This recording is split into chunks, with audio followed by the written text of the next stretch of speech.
কিরে এটা কি করছিস? সাবুর পরোটা। দেখো কি কি লাগে এতে, দিয়েছিস কি? আলু সিদ্ধ করে দিয়েছি, হ্যাঁ একটু ধনে পাতা, সাবু ভিজিয়ে রেখেছিলাম 4 ঘন্টা আগে। ও তারপরে একটু চিলি ফ্লেক্স দিচ্ছি টেস্ট এর জন্য, একটু কাঁচা লঙ্কা, একটু ধনে গুঁড়ো, একটু জিরে গুঁড়ো, ধনে পাতা, নুন, একটু কসুরি মেথি দিচ্ছি হালকা, বেশি না। তারপর কি হবে? দেখো তো কি হয়। ঠিক এটা আছে। দিচ্ছি একটু, আর একটু দিই বলো। হ্যাঁ আরেকটু নুন, এবার একটু দেবো এতে ঘি। তুমি খাবে আর পাগল হয়ে যাবে। হ্যাঁ দেখো ঘি, আমুল ঘি। এবার এটাকে হচ্ছে মাখতে হবে, বুঝলে? আচ্ছা, তো এটা আমি মাখবো এবার। জল লাগবে না? না, এই আলু থেকে তো জল বেরোবে না একটা, হ্যাঁ, সেই জল দিয়ে মাখবো। এটা কি বানবে? পরোটা, সাবুর পরোটা। এটা নতুন ডিশ। আমার মনে হচ্ছে আলুটা আরো লাগবে, জানো। আচ্ছা, তো এইবার যে আলুটা দেবো, অ্যাকচুয়ালি আমি ভুল করে ফেলেছি, আলুটাকে না ক্রাশ করে দিতে হয়।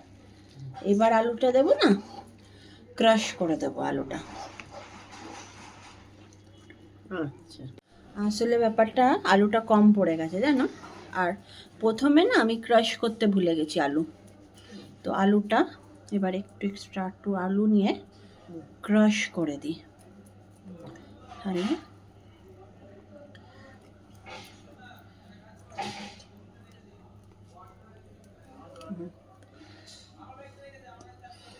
ওটা আলু দিয়ে দিলে তবে এটা টাইট হবে, না হলে তো হবে না। এটা খুব হেলদি রেসিপি। এটা তুমি টিফিনে নিয়ে যেতে পারবে, হ্যাঁ। তোমার উপোস থাকলে খেতে পারবে, বিকজ সাবুদানা, এর মধ্যে তো কোনো পেঁয়াজ রসুনের কোনো ব্যাপার নেই। তুমি সবেতে এটা সুবিধা আমার পক্ষে।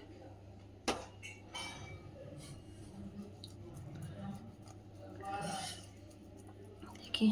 এটা একাদশী আসছে। আচ্ছা হ্যাঁ, তুমি একাদশের দিনকেও খেতে পারবে এটা ভালো করে, কোনো ব্যাপার না।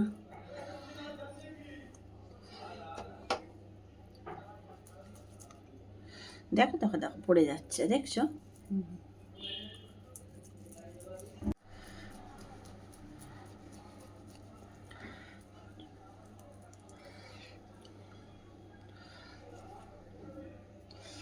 চলো, আলু একটু ক্রাশ করা হয়ে গেল।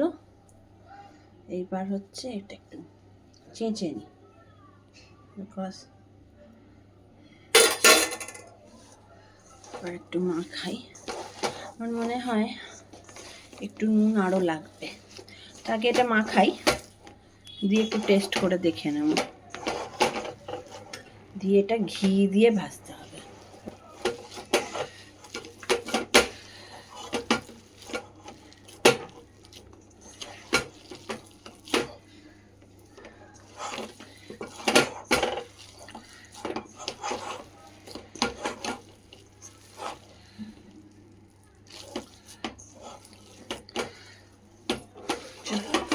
মোটামুটি মাখা শেষের পর্যায়ে।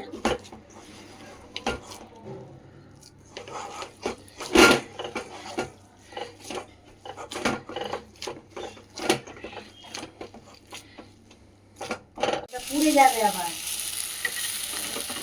এই যে এটা করলাম, এবার একটু ধীরে ধীরে যাচ্ছে, আসলে প্রথমবার করছি তো,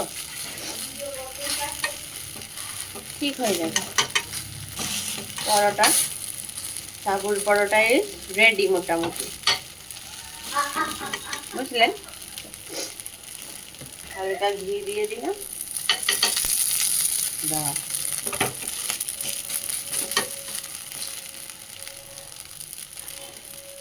And sabur paratha is ready to eat. এটা দ্বিতীয় পরোটা, and it's ready, মোটামুটি হয়ে গেছে।